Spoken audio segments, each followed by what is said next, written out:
Hello friends, എല്ലാവർക്കും good morning. അപ്പോൾ എല്ലാവർക്കും ഇന്നത്തെ വിശേഷത്തിൻ്റെ ഒരു അത്യുഗ്രൻ പ്രമോയിലേക്ക് തന്നെ സ്വാഗതം. അങ്ങനെ വിക്രത്തിനെ എടുത്ത് പൊരിക്കുകയാണ് ശരണ്യ. ചവിട്ട് കൊണ്ടതും വിക്രം അവിടെ തെറിച്ചു പോയി കിടക്കുക.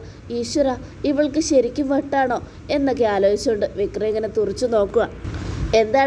എന്താ നീ എന്നെ ഇങ്ങനെ നോക്കുന്നേ? ദേ, എൻ്റെ ദേഹത്ത് തൊട്ടാലുണ്ടല്ലോ നീ വിവരം അറിയും. പള്ളക്കിട്ട് ചവിട്ടിയത് എന്തിനാണെന്ന് മനസ്സിലായല്ലോ. ഉറങ്ങിക്കിടക്കുന്ന എന്നെ കെട്ടിപ്പിടിക്കാൻ വന്നതിന്. ഞാൻ ഉറങ്ങിക്കിടക്കുമ്പോൾ നീ എന്നെ എന്ത് ചെയ്താലും എനിക്കറിയാൻ പറ്റും, മനസ്സിലായല്ലോ എന്ന് പറഞ്ഞുകൊണ്ട് ശരണ്യ വീണ്ടും കിടക്കുക. അപ്പോഴേക്കും വിക്രം അവിടെ നിന്ന് എഴുന്നേറ്റു. പതുക്കെ എഴുന്നേറ്റിട്ട് വിക്രം ഇങ്ങനെ ആലോചിക്കുക. ദൈവമേ, ഇവൾക്കിനി എന്തെങ്കിലും മാറാരോഗമുണ്ടോ? എന്നെ കല്യാണം കഴിക്കാൻ ഇവൾ തയ്യാറായത് അതിനു വേണ്ടിയാണോ? ഇവളെ ആരും കല്യാണം കഴിക്കാത്തത് കൊണ്ടാണോ ഇവൾ എന്നോട് വന്ന് ഇങ്ങനെയൊക്കെ പറഞ്ഞത്? ഈശ്വര, അങ്ങനെയാണെങ്കിൽ പ്രശ്നമാവുമല്ലോ. എങ്ങനെയെങ്കിലും ഡിവോഴ്സ് മേടിച്ചേ പറ്റൂ. ഭഗവാനെ, ഇത് അച്ഛനും അമ്മയും അറിഞ്ഞാൽ പിന്നെ തീർന്നു. ഞാനിനി എന്താ ചെയ്യുക? എങ്ങനെ ഇവളുടെ അടുത്തുനിന്ന് രക്ഷപ്പെടുക? ഒരു പിടിയും കിട്ടുന്നില്ലല്ലോ എന്നൊക്കെ ആലോചിച്ചുകൊണ്ട് വിക്രം ഉറങ്ങാണ്ട് നേരം വെളുപ്പിക്കുക. ഈ സമയം പിന്നീട് കാണിക്കുന്ന രൂപയാണ്. രൂപ ഫോണിലൂടെ സംസാരിച്ചുകൊണ്ട് നിൽക്കുക. ചന്ദ്രസേനന് ഭയങ്കര സന്തോഷമായി. എന്തായാലും എനിക്കൊരുപാട് സന്തോഷമായി രൂപേ. താൻ എൻ്റെ ഒപ്പം വന്നല്ലോ. അമ്പലങ്ങൾ മുഴുവനും നമ്മൾ ചുറ്റിക്കറങ്ങി. എനിക്ക് ഒരുപാട് സന്തോഷം. സത്യം പറഞ്ഞാലുണ്ടല്ലോ, സന്തോഷം കൊണ്ട് ഉറക്കം പോലും വരുന്നില്ലടോ. അങ്ങനത്തെ ഒരു സാഹചര്യം എൻ്റേതിപ്പോൾ. ചന്ദ്രേട്ടാ, നമ്മൾ സൂക്ഷിക്കണം. ഈ സന്തോഷമൊക്കെ കെട്ടടങ്ങാൻ ഒരു നിമിഷം മതി. എൻ്റെ ആകളെങ്ങാനും കാര്യങ്ങൾ അറിയാമല്ലോ. എനിക്കറിയാടോ. താൻ പേടിക്കൊന്നും വേണ്ട. അവനങ്ങനെ സത്യങ്ങൾ അറിഞ്ഞ് നമ്മളെ ഉപദ്രവിക്കാൻ വന്ന പിന്നെ അവൻ ജീവനോട് ഉണ്ടാവില്ല. ആ കൃത്യം ചെയ്യാൻ പോകുന്നത് ഞാനായിരിക്കില്ല, എൻ്റെ ഗുണ്ടകളായിരിക്കും. എന്തായാലും അതിൻ്റെ പേരിൽ ഞാൻ ജയിലിലോട്ടൊന്നും പോവില്ല. പിന്നെ തൻ്റെ ആങ്ങളെ ഇല്ലാതാകുന്നതിൽ തനിക്ക് സങ്കടമൊന്നുമില്ലല്ലോ? ഇല്ല ചന്ദ്രേട്ട, ആദ്യമൊക്കെ എനിക്ക് അവനെന്ന് വെച്ച ജീവനായിരുന്നു. എൻ്റെ ആങ്ങളെ കഴിഞ്ഞിട്ട് എനിക്ക് മറ്റെന്തും ഉണ്ടായിരുന്നുള്ളൂ. പക്ഷെ അവൻ എന്നു മുതൽ എൻ്റെ സ്വത്തിനെ മാത്രം സ്നേഹിച്ച് എന്നെയും എൻ്റെ മക്കളെയും എൻ്റെ ചന്ദ്രേട്ടനെയൊക്കെ എന്നിൽ നിന്ന് അകറ്റിയതാണെന്ന് അറിഞ്ഞോ, അന്ന് മുതൽ അവനെ കൊല്ലാനുള്ള ദേഷ്യം എനിക്കുണ്ട്. അറിയാലോ, എൻ്റെ അടുത്ത് ഗുണ്ടകളൊന്നുമില്ല. അതുകൊണ്ടാണ് ഞാൻ അവനെ കൊല്ലാൻ ആളെ വിടാതിരുന്നത്. പിന്നെ ഇടയ്ക്കിടയ്ക്ക് യാമിനി അവനിട്ട് ഒരു പടിയൊക്കെ കൊടുക്കാറുണ്ട്. അന്ന് വയറിളകാനുള്ള മരുന്നൊക്കെ കൊടുത്തത് ചന്ദ്രേട്ട. അതൊന്നും സാരമില്ലടോ. എന്തായാലും നമുക്ക് നോക്കാം. അവൻ്റെ ശല്യം ഉണ്ടെങ്കിൽ ഉറപ്പായിട്ടും നമുക്കവനെ തീർത്ത് കളയാന്നേ. താൻ പേടിക്കേണ്ട രൂപ എന്നൊക്കെ പറയുക.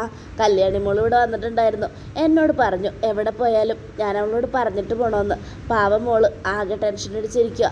അതുകൊണ്ടായിരിക്കും അങ്ങനെയൊക്കെ പറഞ്ഞത്. അതെ ചന്ദ്രേട്ട, എടോ, നമ്മുടെ മോനുണ്ടല്ലോ, അവനെ ഭയങ്കര സംശയമാണ് എന്നോട്. ഞാൻ എവിടെ പോയതാണ്? അമേരിക്കയിൽ നിന്ന് വന്ന ഫ്രണ്ടിനെ കാണാൻ പോയതല്ലെന്ന് അറിയാം. ജോത്സ്യനെ കാണാൻ പോയിട്ട് എന്തായി?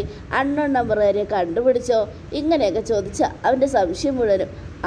അവനെ പേടിയ ചന്ദ്രേട്ടൻ എന്നെ വിട്ട് വേറെ ആരെങ്കിലും പിന്നാലെ പോകുമെന്നുള്ള പേടി. എടോ, സത്യം പറയാലോ, അത് തന്നെയാണ് സത്യം. അവൻ എന്നോടത് പറയുകയും ചെയ്തു. എൻ്റെ അമ്മയെ വിട്ടിട്ട് വേറെ ആരെങ്കിലും മനസ്സ് കൊടുത്താലേ പിന്നെ അവൻ വെറുതെ ഇരിക്കില്ല എന്ന്. അവനറിയില്ലല്ലോ ഞാൻ എൻ്റെ ഭാര്യയെ തന്നെയാണ് തേടിപ്പോയതെന്നും എൻ്റെ ഭാര്യയോടൊപ്പം ചുറ്റിക്കറങ്ങിയതെന്നൊന്നും. അവനെ ഇക്കാര്യം അറിഞ്ഞാൽ പിന്നെ അവൻ പടക്കം പൊട്ടിച്ചായിരിക്കും ചന്ദ്രേട്ട ആഘോഷിക്കാൻ പോകുന്നത്. അതുകൊണ്ട് ഇപ്പം അവനൊന്നും അറിയണ്ട, എല്ലാം നമ്മുടെ മനസ്സിൽ തന്നെ ഇരിക്കട്ടെ എന്നൊക്കെ പറയുക. ഈ സമയം നേരം വെളുത്തതും മുറിയിൽ നിന്നും ഇറങ്ങി രക്ഷപ്പെടുക വിക്രം ഉമ്മറത്തേക്ക് വന്നു. ഉമ്മറത്ത് വന്നപ്പോൾ ശരണ്യയുടെ അമ്മ അവിടെ ഇരിക്കുന്നുണ്ടായിരുന്നു. അപ്പോൾ വിക്രം അമ്മയോട് ചോദിക്കാം, അവൾക്ക് എന്തെങ്കിലും അസുഖം ഉണ്ടോയെന്ന്. അമ്മേ, എന്താ മോനെ? അമ്മേ, സത്യം പറഞ്ഞാൽ ശരണ്യ എന്നെ കല്യാണം കഴിക്കാൻ തയ്യാറായത് എന്തിനാ? അവൾക്ക് നിന്നെ ഒത്തിരി ഇഷ്ടപ്പെട്ടു എന്നാണ് മോനെ പറഞ്ഞത്. നിന്നെപ്പോലെ ഒരു ഭർത്താവിനെ കിട്ടുന്നതിൽ അവൾ പുണ്യം ചെയ്യണമെന്നൊക്കെ എന്നോട് പറഞ്ഞു. ഞാനാദ്യം സമ്മതിച്ചില്ല. നീ എൻ്റെ മാല പൊട്ടി ചോടിയവനല്ലേ. അങ്ങനെയുള്ളപ്പോൾ എനിക്ക് സമ്മതിക്കാൻ ഇത്തിരി ബുദ്ധിമുട്ടൊക്കെ ഉണ്ടായിരുന്നു. പക്ഷെ മോള് വാശി പിടിച്ചുകൊണ്ടാണ് ഞാൻ സമ്മതിച്ചത്. അവളെ എന്ത് പറഞ്ഞാലും ഞാനത് സാധിച്ചു കൊടുക്കാറുണ്ടേ. ഒരേ ഒരു മോളല്ലേ ഉള്ളൂ മോനെ.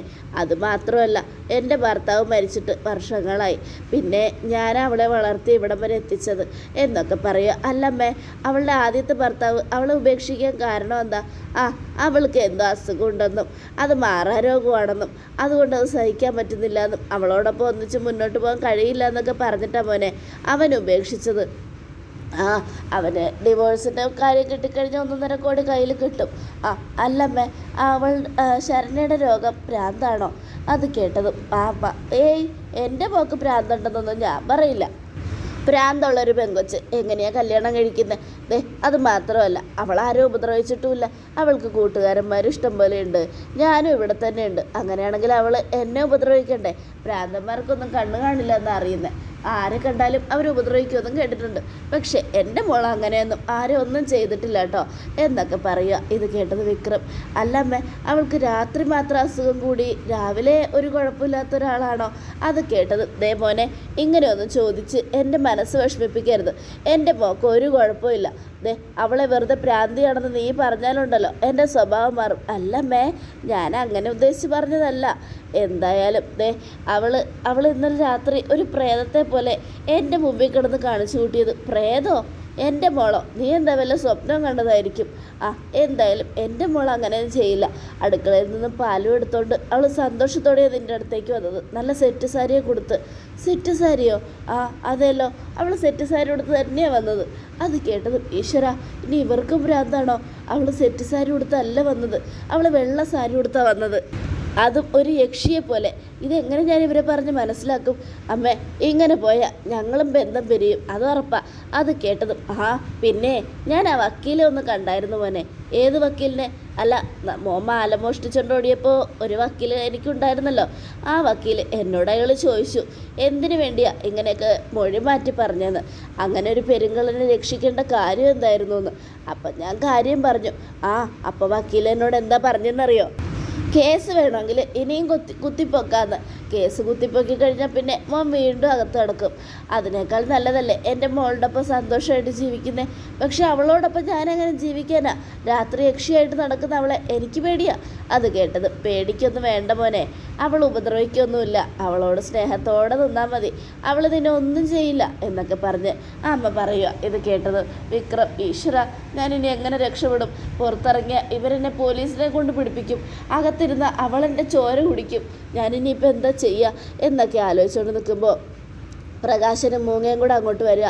രണ്ടുപേരും കണ്ടത്, ദൈവമേ ഇവിടെയുള്ള പ്രശ്നങ്ങൾ പറ്റാതെ ദേ വരുന്നു രണ്ടെണ്ണം എന്നും പറഞ്ഞ് ആലോചിച്ചുകൊണ്ട് വിക്രം നിൽക്കും. അപ്പോഴേക്കും അമ്മ, ഇതാര്? വിക്രത്തിൻ്റെ അച്ഛനും അമ്മമ്മയോ? വാ അകത്തേക്ക് വാ. അത് കേട്ടതും അവർ രണ്ടൊരു സന്തോഷത്തോടെ, എൻ്റെ മോനിവിടെ ഉണ്ടായിരുന്നോ? എന്താടാ നിനക്ക് സുഖമല്ലേ? നീ കല്യാണം കഴിഞ്ഞാണ് പോകുന്നതെങ്കിലും ഞങ്ങൾക്ക് നിന്നെ കാണാതിരിക്കാൻ പറ്റുന്നില്ലടാ മക്കളെ. അതുകൊണ്ട് ഇങ്ങനെ ആലോചിച്ചുകൊണ്ട് നിന്നതാ. എന്തായാലും നിനക്ക് സുഖമല്ലേടാ? അത് കേട്ടതും, സുഖം അച്ഛാ, അച്ഛൻ വാ അകത്തിരിക്കാം എന്നും പറഞ്ഞ് വിളിക്കുക. അപ്പോഴേക്കും, അല്ല എൻ്റെ മരുമോൾ എവിടെ? സുന്ദരിയായ എൻ്റെ മരുമോൾ എന്നും പറഞ്ഞ് പ്രകാശൻ ചോദിക്കുകയാണ്. അത് കേട്ടതും ശരണ അങ്ങോട്ട് വരും. ഇതാര്? അച്ഛനും അമ്മമ്മയോ? വാ നിങ്ങൾക്കൊക്കെ സുഖമല്ലേ? സുഖം മോളെ. സത്യം പറഞ്ഞാൽ ഇവരെ കാണാതെ ഞങ്ങൾ ഒരു ദിവസം പോലും പിരിഞ്ഞിരുന്നിട്ടില്ലേ. അതുകൊണ്ട് ഓരോരോ സങ്കടം. ഇങ്ങോട്ട് വരുന്നത് തെറ്റാണെന്നറിയാം. മോള് ക്ഷമിക്കണം. ഞങ്ങളെ മോനെ ഒന്ന് കണ്ടേച്ച് പോകാമെന്ന് കരുതി വന്നതാ. അത് കേട്ടതും, അതിനെന്താ അമ്മമ്മേ? അമ്മമ്മ കണ്ടോ? അമ്മമ്മയോട് കാണണ്ടെന്നൊന്നും ഞാൻ പറഞ്ഞില്ലല്ലോ. എനിക്കൊരു പ്രശ്നവും ഇല്ല. അമ്മമ്മയും അച്ഛനും മകനെ കണ്ണ് നിറയെ കണ്ടോ എന്നൊക്കെ ശരണ്യ പറയാം. അത് കേട്ടതും, മോളെ പോലൊരു മോളെ എൻ്റെ മോന് ഭാര്യയെ കിട്ടിയതിൽ സത്യം പറഞ്ഞാൽ ഞങ്ങൾ ആ പുണ്യം ചെയ്യേണ്ടത് എന്നൊക്കെ പറയാണ്. അപ്പോൾ വിക്രം, അച്ഛാ നിങ്ങൾ എന്തറിഞ്ഞിട്ടാ? എന്താണ് മക്കളെ ഇത്? ദേ ആ സോണിയെക്കാളും എത്ര നല്ല മോളായത്. പണം ഉണ്ടെങ്കിലും അതിൻ്റെ ഒരു അഹങ്കാരമില്ല. പക്ഷേ സോണിക്ക് അങ്ങനെ ആയിരുന്നില്ലല്ലോ.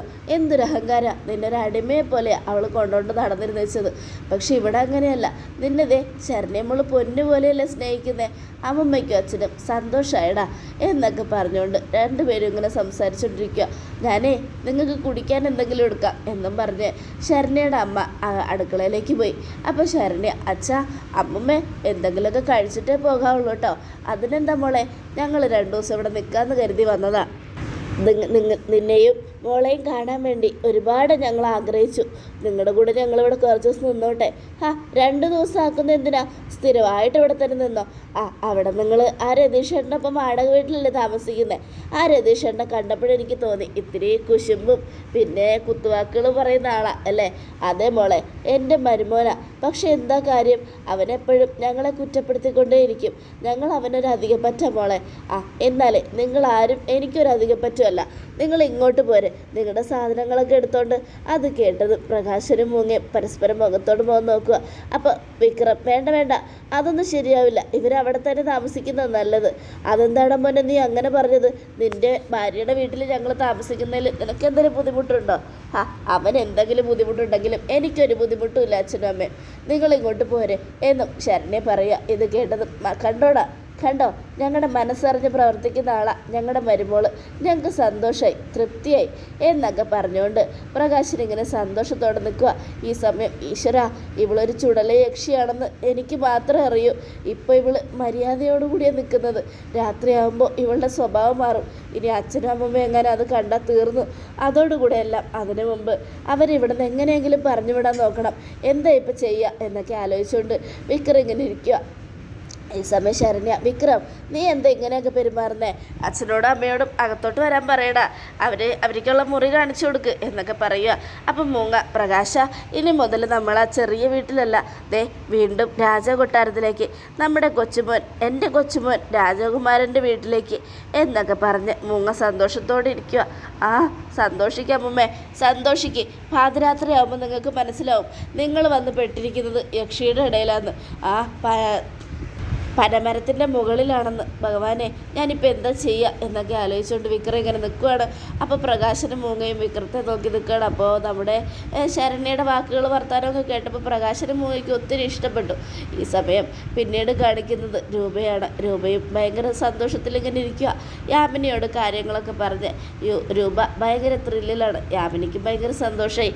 എന്തായാലും മേഡവും ചന്ദ്രേട്ടനും ഒന്നിച്ചല്ലോ, എനിക്ക് ഒരുപാട് സന്തോഷമായി മേഡം. ഈ വിവരം കല്യാണി മോളോടെങ്കിലും പറയാം. ഏയ് വേണ്ട യാമിനെ, മോളി പറഞ്ഞ മോളത് കിരണിനോട് പറയും. എനിക്ക് വാക്ക് തന്നാലും കിരണിനോട് കള്ളം പറയാൻ അവൾക്ക് പറ്റില്ല എന്ന് എനിക്ക് നന്നായിട്ട് അറിയാം. എന്തായാലും അവള് പറയണ്ട എന്നൊക്കെ പറഞ്ഞ് രൂപ ഇങ്ങനെ സന്തോഷത്തോടെ ഇരിക്കുകയാണ്. അപ്പോൾ ഇതിനേക്കാൾ തകർപ്പൻ വിശേഷമാണ് നടക്കാൻ വന്ന് എല്ലാവരും കാത്തിരിക്കുക. അതേ പ്രേക്ഷകരെ, ഇനി വരാൻ പോകുന്നതാണ് നമ്മുടെ വിക്രത്തിന് തകർപ്പൻ തിരിച്ചടിയുടെ നാളുകളാണ്. എല്ലാവരും തീർച്ചയായിട്ടും മിസ് ചെയ്യാതെ തന്നെ കാത്തിരിക്കണം. രാഹുലിനും മനോഹറിനും ഷാരിക്കും സരയുനും എല്ലാം വെടിവെട്ട് പണി കിട്ടുന്ന അടിപൊളി വിശേഷത്തിനായിട്ട് എല്ലാവർക്കും ഒരിക്കൽ കൂടെ തന്നെ ഒരു ശുഭദിനം തന്നെ ആയിക്കോട്ടെ. Thank you friends.